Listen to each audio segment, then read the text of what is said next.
आता बाल लैंगिक अत्याचार म्हणजे काय हे समजून घेणं तितकंच महत्वाचं आहे. बाल लैंगिक अत्याचार म्हणजे 18 वर्षाखालील कोणत्याही व्यक्तीवरती लैंगिक कृती करणं.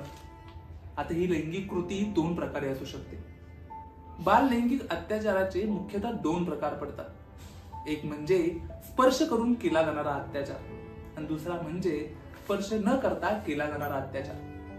आता स्पर्श करून केला जाणारा अत्याचार म्हणजे काय, की जिथे बालकाला हात लावणे किंवा त्याच्या प्रायव्हेट बॉडी पार्टला किंवा त्याच्या अवयवांना हाताळणे किंवा त्याला तशा पद्धतीने आपल्या अवयवांना हाताळण्याच्या सूचना देणे हे देखील बाल लैंगिक अत्याचाराचे एक प्रकार आहे. किंवा मुलावरती बलात्कार करण्याचा प्रयत्न करणे किंवा मुलावरती बलात्कार करणे हे स्पर्श करून केल्या जाणाऱ्या अत्याचारांमध्ये येते. आता स्पर्श न करता केल्या जाणारे अत्याचार म्हणजे कोणते? त्यामध्ये खऱ्या अर्थाने मुलांना शिवीगाळ करणे, अश्लील भाषा वापरणे किंवा त्यांची चेष्टा करणे हे देखील येतं. ही चेष्टा त्यांच्या लैंगिक कृतीच्या दृष्टिकोनातून केलेली असते.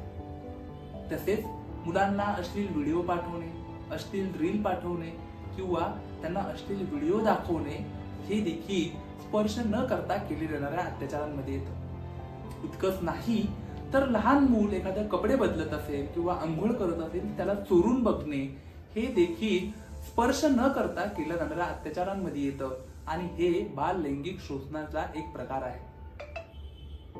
खऱ्या अर्थाने आपल्याला हे समजणं तितकंच महत्वाचं आहे.